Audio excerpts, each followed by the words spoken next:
Dan untuk mengetahui informasi penambahan harian kasus positif COVID-19 hingga hari ini, kita langsung saja bergabung dengan reporter Ramaditya Domas dan juru kamera Adini Anissa langsung dari RSD Wisma Atlet Kemayoran, Jakarta Pusat.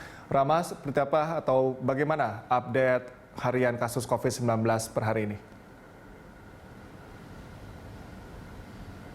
Ya, selamat siang Cikol dan juga pemirsa. Hari ini berkaitan dengan update untuk kasus di Wisma Atlet ini memang setiap harinya terus bertambah, mengingat memang pada akhir Oktober untuk pasien yang berada atau yang dirawat di Wisma Atlet ini sempat menurun. Namun pada perjalanannya atau hingga hari ini, hingga tanggal 28 November ini terus meningkat. Artinya bahkan pada beberapa hari atau sepekan kemarin ini tetap meningkat hingga di atas 100 untuk perharinya. Artinya dalam angka itu memang hingga saat ini dari pihak Wisma Atlet terus melakukan antisipasi juga langkah-langkah karena mengingat untuk data harian ini masih terus meningkat, di mana memang untuk hari ini saja sudah ada lebih dari 3.000 sekian untuk total pasien yang dirawat di Rumah Sakit Darurat COVID-19 Wisma Atlet. Namun berkaitan dengan hal itu, untuk mengetahui info selengkapnya berkaitan dengan bagaimana update dan juga okupansi, juga dengan langkah-langkah untuk antisipasi nantinya untuk menanggulangi adanya pasien yang terus bertambah di Wisma Atlet. Saat ini saya sudah berada bersama, yakni Letkol TNI Angkatan Laut Muhammad Arifin selaku Komandan Lapangan Rumah Sakit Darurat COVID-19 Wisma Atlet. Ya Bapak Arifin, selamat siang dan apa kabar Bapak? Ya, selamat siang Mas, kabar kita baik. Ya Bapak, bisa diinformasikan berkaitan dengan kasus yang ada di Wisma Atlet dan juga okupansinya ini per hari ini, dan yang kabarnya meningkat ini bisa diinformasikan kepada masyarakat, Pak?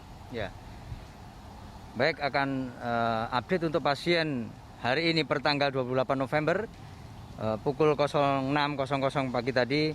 Kita mulai dari Tower 4 ya. Tower 4 ini yang kemarin untuk flat isolasi mandiri Kemayoran. Jadi karena kemarin angka dari yang bergejala ringan itu meningkat, sehingga ada kebijakan baru dari pimpinan kami, koordinator Rumah Sakit Darurat COVID-19, Maijen Dokter Tugas. Jadi menyampaikan untuk Tower 4 ini sementara akan diproyeksikan untuk gejala ringan saja untuk membackup Tower 6 dan 7 yang sekarang sudah angkanya sudah di 80%. Artinya Tower 4 ini saat ini sudah dihuni oleh pasien dengan gejala ringan di angka 12,10%. Kemudian Tower 5 sendiri ini pasien dengan tanpa gejala ini sudah 80%. Jadi ini sudah angka yang mengkhawatirkan, artinya memang dari pasien tanpa gejala ini juga mengalami peningkatan. Jadi sisa bed tinggal 329 untuk Tower 5 sendiri. Kemudian untuk Tower 6 sendiri ini sudah mencapai okupansinya 67,15%. Artinya masih ada sisa bed untuk pasien sejumlah 427. Ini untuk pasien dengan gejala ringan sampai sedang. Kemudian Tower 7 sendiri ini sudah cukup tinggi, ini di angka 83,59%, artinya tinggal sisa 259 bed untuk hari ini. Nah, kemudian untuk Tower 4 sendiri memang sebelumnya adalah untuk pasien dengan tanpa gejala atau asimptomatik yang selama ini dirawat Tower 4, sementara dialihkan ke Tower 5 untuk kita antisipasi apabila terjadi lonjakan-lonjakan yang saat ini terakhir-terakhir ini banyak juga pasien lonjakan dengan gejala ringan yang datang ke Rumah Sakit Darurat COVID-19 Wisma Atlet ini. Kemudian untuk mengantisipasi dari orang pasien dengan asimptomatik, sementara Tower 8 di Pademangan juga sudah difungsikan. Hari ini tadi juga saya dapat info dari Tower 8 sudah 70% juga keterisiannya. Kemudian dari hotel-hotel juga di grup kita monitor juga terisi semua. Artinya memang ini yang benar-benar nyata terjadi adalah kenaikan dari jumlah pasien yang konfirmasi positif gitu. Iya Bapak, lalu mengingat dengan rata-rata okupansi yang di atas 80% ini, kebanyakan lantas apa yang dilihat dan untuk antisipasi, dan ini akan seperti apa nantinya, akan tuntas atau berakhir, dan sampai kapan untuk bisa menampung di Rumah Sakit Darurat Wisma Atlet ini Pak?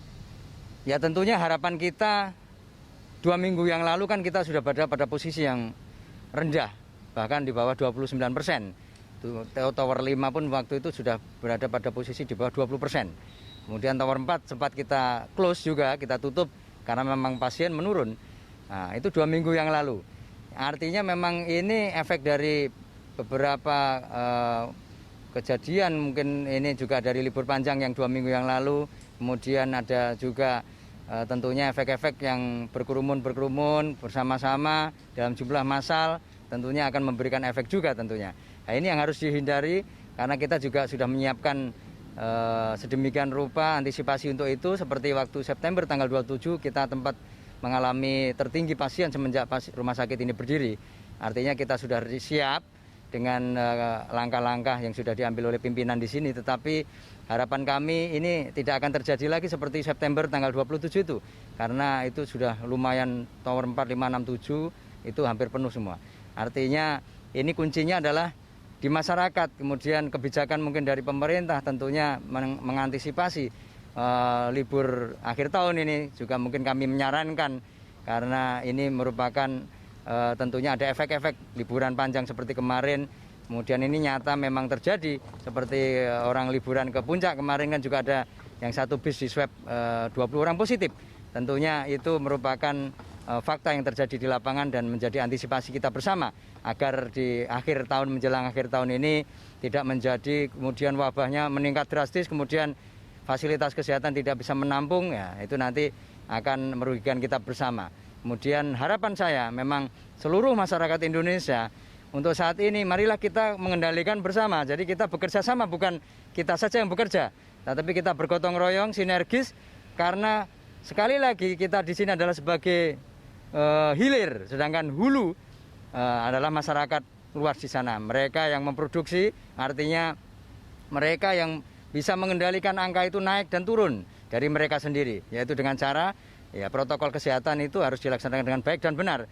Tentunya apa yang disampaikan pemerintah, apa yang disampaikan oleh Presiden Jokowi waktu itu adalah senjata, satu-satunya senjata selama vaksin itu belum disuntikkan ke tubuh masyarakat semua adalah melaksanakan prokes atau protokol kesehatan dengan baik dan benar, yaitu menggunakan masker dengan baik dan benar, kemudian mencuci tangan dengan air mengalir, dengan sabun sesering mungkin, dan ini yang paling menjadi pokok untuk masyarakat adalah menjaga jarak. Menjaga jarak di sini tidak berkumpul, tidak berkerumun, tidak pergi bersama-sama kemana-mana, rekreasi bersama. Itu yang meningkatkan angka positif saat ini. Itu yang menjadi perhatian kita bersama. Saya harapkan masyarakat luas kerjasama yang baik dengan tim kesehatan juga. Kita sebagai garda terakhir, garda terdepan adalah masyarakat. Itu yang menentukan pasien itu meningkat atau menurun dari angka positifnya. Karena saya yakin masyarakat bisa melaksanakan itu, karena 2 minggu yang lalu kita berada pada angka yang rendah dan buktinya bisa.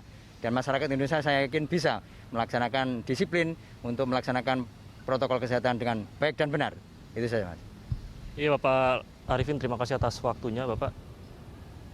Ya, Cikal dan juga pemirsa, berikut tadi wawancara kami dengan Letkol TNI Angkatan Laut Muhammad Arifin selaku Komandan Lapangan Rumah Sakit Darurat COVID-19 Wisma Atlet, di mana memang untuk update harian saat ini untuk rata-rata okupansi di seluruh tower yang menampung pasien COVID ini sudah berada di atas 80%, dan juga apalagi di tower 8 yang ada di Pademangan juga yang baru memang untuk diberdirikan ini untuk menampung lantas langsung juga berada di atas 80% untuk okupansinya.